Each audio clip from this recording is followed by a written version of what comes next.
Hello friends, welcome to our channel electrical power. आज हम discuss करने वाले हैं transformer on no load condition. ठीक है, तो देखते हैं हम नो लोड की कंडीशन में ट्रांसफार्मर कैसा वर्क करता है, उसमें क्या क्या चीज़ें होती हैं। So transformer is said to be no load when the secondary winding is open circuit. अगर हम ट्रांसफार्मर की सेकेंडरी साइड की वाइंडिंग है उसको अगर ओपन छोड़ दें तो वो कहलाता है नो लोड कंडीशन में। ठीक है, ओपन सर्किटेड वाइंडिंग हो जाती है सेकेंड। ठीक है, द सेकेंडरी करंट इज दस जीरो। अब जब भी हम जानते हैं कोई ओपन सर्किट हो तो वहाँ पे करंट क्या होगा, जीरो होगा। ठीक है, so when alternating voltage V1 is applied so small current I note flows in the primary. अब सेकेंडरी में तो कोई करंट फ्लो हो नहीं रहा है, तो जो प्राइमरी है उसमें कुछ करंट फ्लो होगा जिसे हम किससे I नोट से डिनोट करते हैं। ठीक है, the current I naught is called the no load current, जिसे हम क्या बोलेंगे, no load current of transformer. ठीक है, क्योंकि नो लोड की कंडीशन में फ्लो हो रहा है प्राइमरी में। ठीक है, तो इसे हम बोलेंगे नो लोड करंट।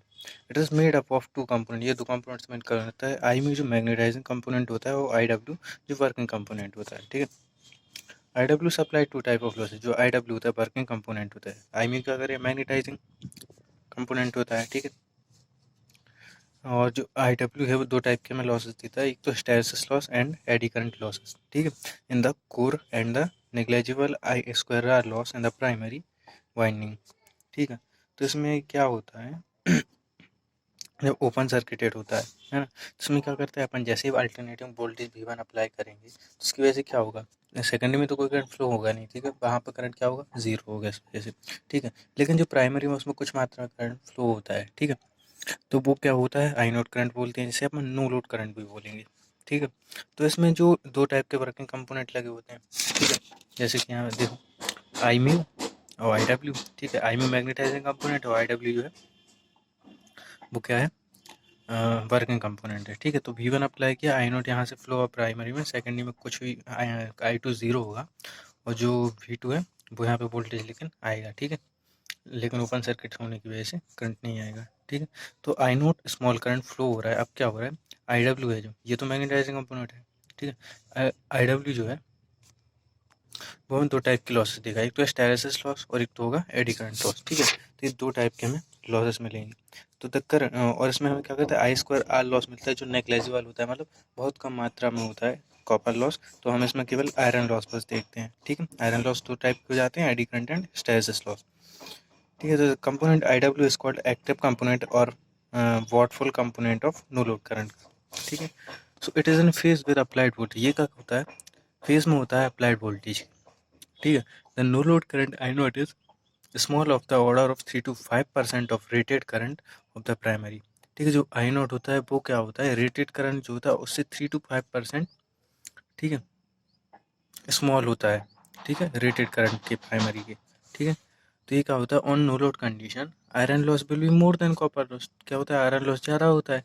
ठीक है, कॉपर लॉस क्यों कम होगा, क्योंकि सेकेंडरी ओपन सर्किट रेट है, तो बाइंडिंग में बाइंडिंग लॉस कम होगा, कॉपर लॉस कम होगा, है ना। सो अपन क्या करते हैं, कि कॉपर लॉस जो है उसको अपन नेग्लेक्ट कर देंगे। ठीक है, और in this condition open circuit test on transformer apply कर देंगे। Open circuit test, no load condition मतलब सेकेंडरी ओपन है मतलब ओपन सर्किट। ठीक है, तो अपन इसमें अगर ओपन सर्किट टेस्ट लगा दें तो हम यहाँ पे क्या मिल जाएगा, आयरन लॉस मिल जाएगा। ठीक है, नो लोड की कंडीशन में। और जो I नोट जो करंट इसमें फ्लो होता है, ठीक है, वो कितना होता है, 3 to 5%, small of the order of 3 to 5% of rated current of the primary.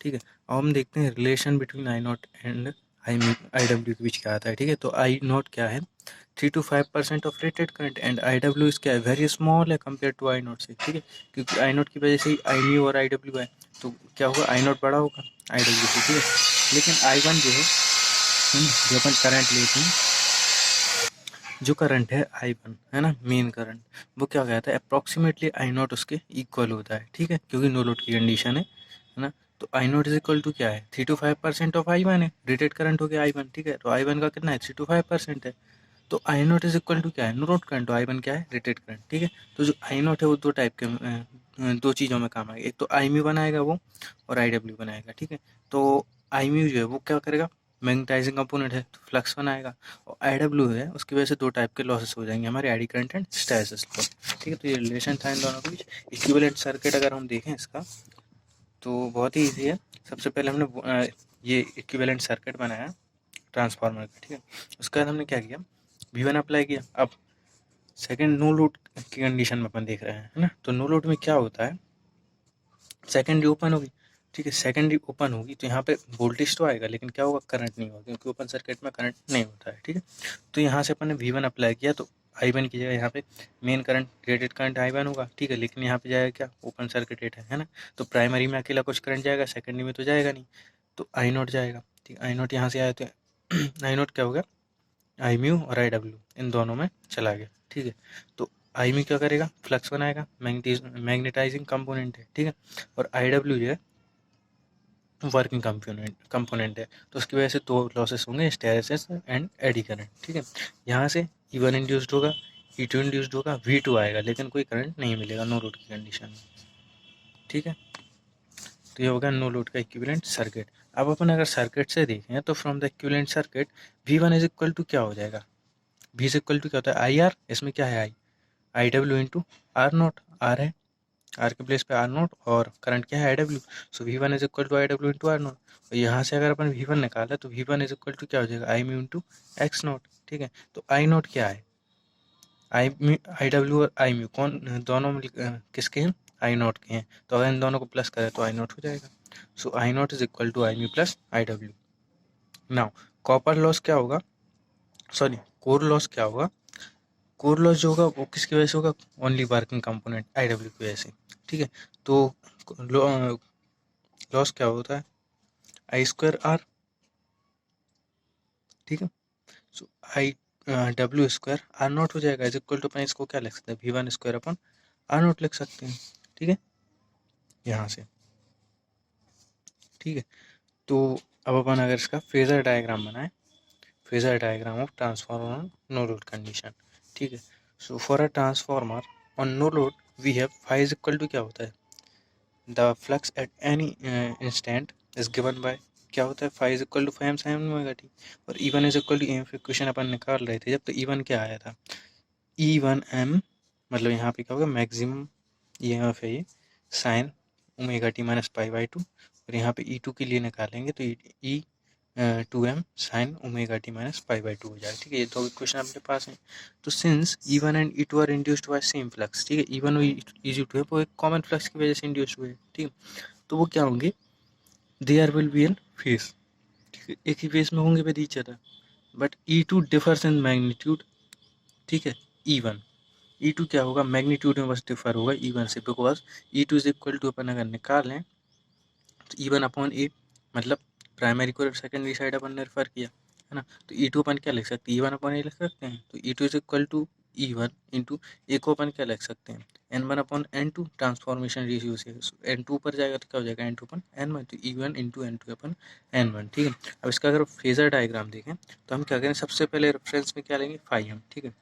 Upon anti clock wise चलेंगे, ठीक है, जिससे हमारा इजीली बन जाए। सबसे लास्ट में देखो क्या है,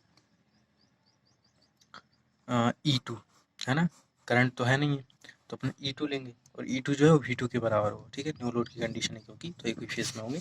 तो E2 के बाद E2 के पहले क्या आया था, E1, तो सबसे पहले अपन एंटी क्लॉक वाइज लेंगे, तो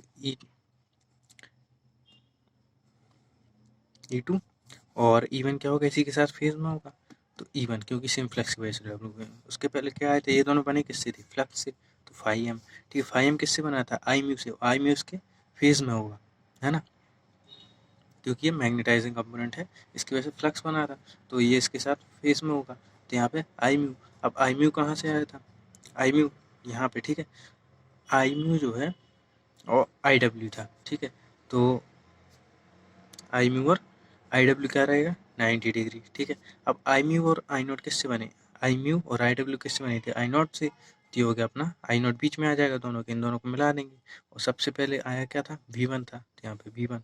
अब इसको अगर अपन देखें, सबसे पहले V1 आया, उसकी वजह से क्या बना, आई नोट से क्या बना, आई डब्ल्यू और आई म्यू की वजह से बना फ्लक्स आई एम, और फ्लक्स की वजह से बना E1 इंड्यूस्ड हुआ, और फिर हुआ E2, सेम फ्लक्स की वजह से इंड्यूस्ड हुए दोनों, तो E1 और E2 दोनों सेम फेज में होंगे, ठीक है। अपन देखें from the phasor diagram, I W को अपन क्या लिख सकते हैं, ये देखो एंगल इसके साथ बन रहा है, इसके साथ, ठीक है। तो आई डब्ल्यू जो है वो क्या है, अपन इसको कुछ मतलब यहाँ पे एंगल बन रहा है, मतलब ये क्या है, बेस, मतलब कुछ ऐसा हुआ, ठीक है, हॉरिजॉन्टल में, है ना। तो हॉरिजॉन्टली होता है तो अपन क्या लिखते हैं, I W is equal to क्या हो जाएगा, आई नॉट कॉस फाई, ठीक है, आई नॉट के साथ बना है क्योंकि, तो आई नॉट कॉस फाई। और आई म्यू को अपन क्या लिख सकते हैं, ये क्या है, परपेंडिकुलर, ठीक है, क्योंकि एंगल यहाँ पे बन रहा है, यहाँ पे नहीं, यहाँ पे बना है एंगल, ठीक है, तो ये हो जाएगा परपेंडिकुलर, तो उसको क्या लिख देंगे, I naught sine phi naught, ठीक है। अब I naught is equal to क्या होता है, अपन लिख सकते हैं under root I mu square plus I W square, so cos phi naught is equal to क्या हो जाएगा, I W upon I naught, क्योंकि कॉस क्या होता है, आधार बटे कर्ण, ठीक है, मतलब बेस अपॉन हाइपोटेनियस, ठीक है। सो आई बेस क्या हो जाएगा, आई म्यू, और ये हो जाएगा I naught, I mu upon I naught, so core loss is equal to क्या हो जाएगा, V one I naught cos phi naught is equal to I naught cos phi naught, अपन यहाँ से क्या लिख सकते हैं, आई नॉट, ठीक है, I naught upon I naught और कॉस फाई नॉट जो है वो यहाँ से हो जाएगा I W, so V one I W लिख सकते हैं, तो यहाँ से हमें क्या मिलेगा, कोर लॉस मिल गया, ठीक है। यहाँ पे जो हमारा था ये कॉपर लॉस था, ठीक है, तो कॉपर लॉस नेग्लिजिबल हो जाएगा, ओनली हमें मिलेगा कोर लॉस, ठीक है, लो लोड कंडीशन में। फेजर डायग्राम आप, आई होप आपको समझ में आ गया होगा, ठीक, क्योंकि हम हमेशा एंटी क्लॉकवाइज चलते हैं, ठीक है। E2 लास्ट में था, अगर अपन पीछे से देखें तो इजीली बना सकते हैं, है ना,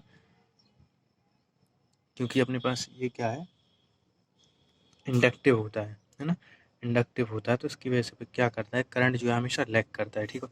देखो वोल्टेज से करंट क्या कर रहा है, लैग कर रहा है आई नॉट, ठीक है, आई नॉट की वजह से दो बने थे, अगर देखो दो चीज़ें बनी थी, ठीक है, आई म्यू और आई डब्ल्यू, ठीक है, तो आई म्यू जो है वो क्या होगा, यहाँ पर रहेगा, ठीक है, और आई डब्ल्यू जो है वो यहाँ पे रहेगा, क्योंकि रेजिस्टिव है ना, यहाँ पे देखो, क्योंकि यहाँ पे क्या है, आई डब्ल्यू क्या है, आर नॉट के साथ है, आर नॉट में आ रहा है, ठीक है, तो वो क्या होगा, इसके फेज में ही होगा, वोल्टेज और करंट दोनों फेज में होते हैं रेजिस्टेंस के केस में, ठीक है।